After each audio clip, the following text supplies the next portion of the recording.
This is an ancient rock temple.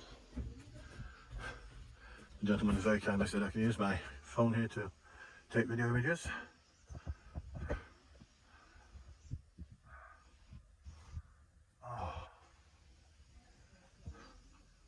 After a 1.5 hour trip on some very bumpy roads, I can say this has been worth every minute. 250 rupees to get in, that's £2.50. It is peaceful and it is beautiful, and you have the old rock carvings.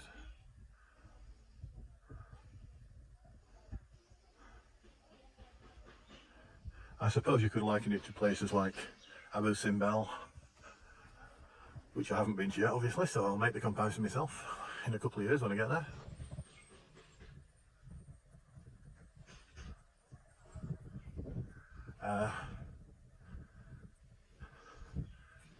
What a wonderful place, at the top of a hill.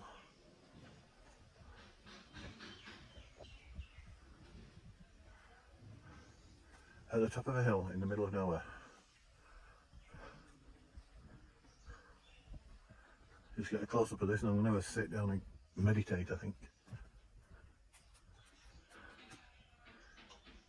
And then as you come on this next piece into the next alcove, you see a way up,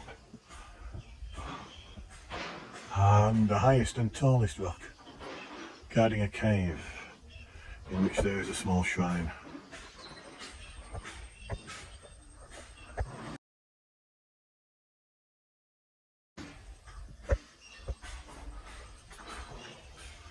And then you can continue your walk on there. So if we walk to here and you were to stand on that, you have a wonderful carving. Possibly, I don't know, I'm not going to say it was used for sacrifice or rituals, but it's obviously there for something. And there are flowers and petals as offerings everywhere. So this here, looking at it, appears to be the top of a doorway, and as you can see to the side, there's all the stuff there, and there's all these inscriptions. You can see it obviously fallen down from further up. So old, amazing. Here we have a holy cow.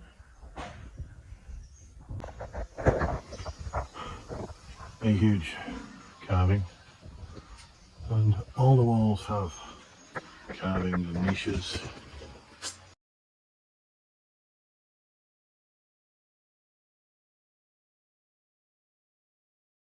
Have been ravaged by the weather and time and who knows what else for hundreds of years.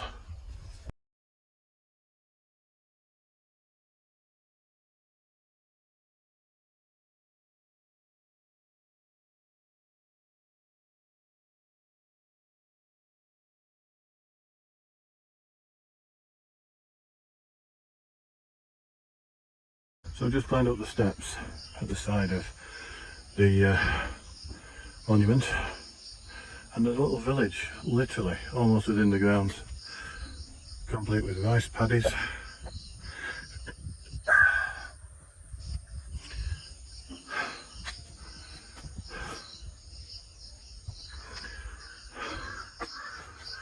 This has to be seen to be believed, to be honest. I've still got further to climb, and I'm not sure what's up there, but we'll find out.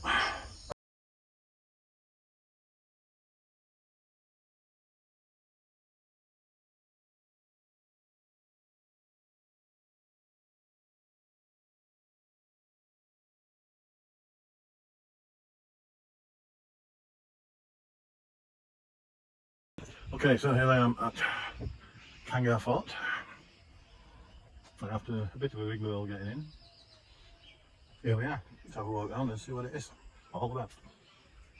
I know for a fact it's in a massive gorge. Must be 300, 400, 500 foot deep gorge.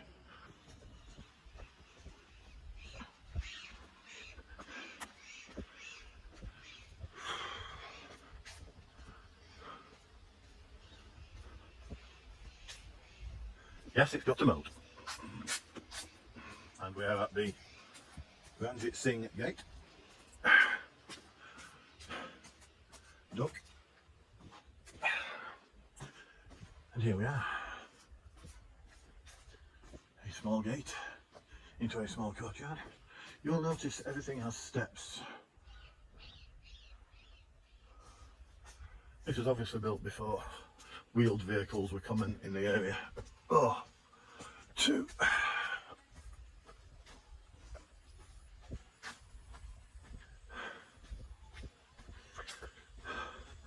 Looks like it's going to be a bit of a walk up to the top, so I'll stop recording here and I'll see you at the top.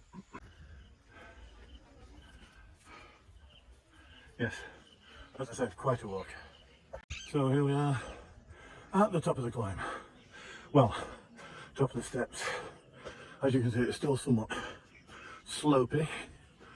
So, give you an idea about this gorge. Let's just climb over here. As you can see, lots of hills in the distance. And if I can get my leg over and down the other side, down on the one of, obviously, the ramparts of the fort. So, I've just come up from down there, up the path, and there you can see the gorge.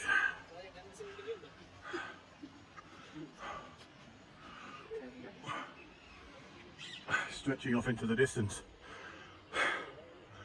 and another one up there. Well, they say it's a pretty good spot to build a fort to defend.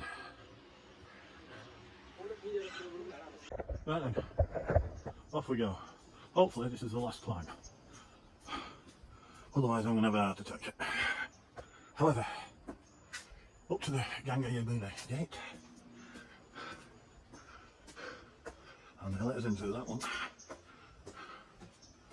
And you come in, oh god, there's more steps. Oh, never mind. You come in here. And you cross over to that. And you get a bit of a respite here. Looks like they're doing work in these. This is still part of the same Indian Archaeological Survey restorations. As you can see, there's a lot to clear out.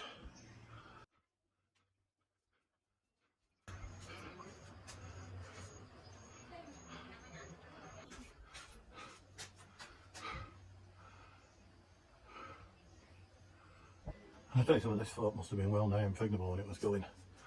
I mean, look at that. You've no way. That gorge is hundreds of feet deep. So I sat in this courtyard having a nice rest. Big tree. Looking around. And just there, if I'm not very much mistaken, the zoom won't have it on this, but that is a white-capped mountain. So as we're getting higher, place, and it's all the way up there that I've yet to get. Give me strength.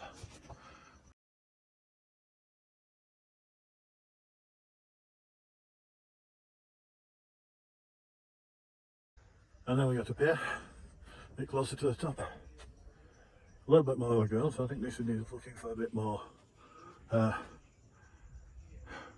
work doing to it. But there's definitely something to see here. So I'm going to go up here.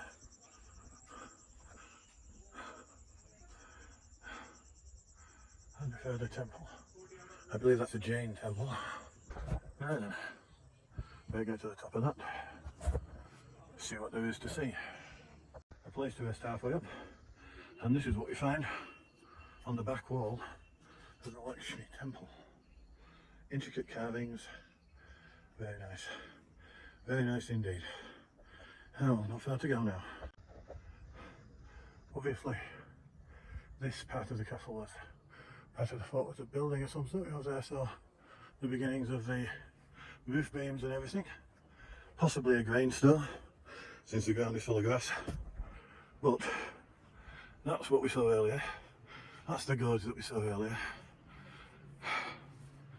And when you get to here, You can look all the way down and all the way out to the river valley below and onwards down to the great plain of Punjab. Wow. And there's even more to see up there.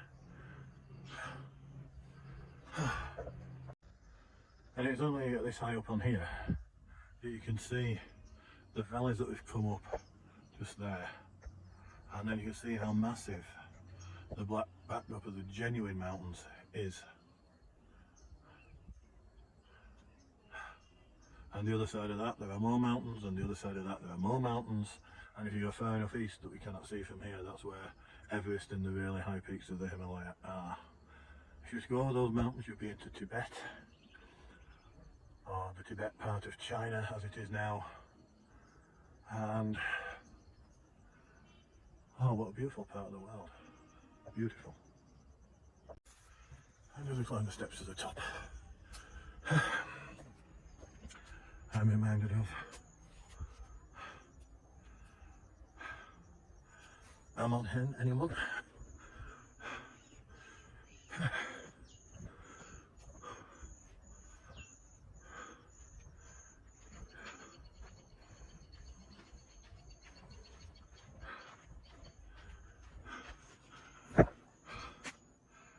So many places to go, so many things to see.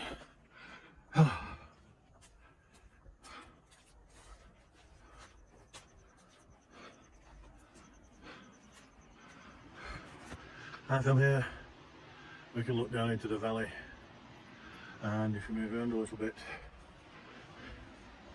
yes, came down that road, doubled back sort of there-ish down, over the bridge, up the side of that hill, and the entrance was just about there.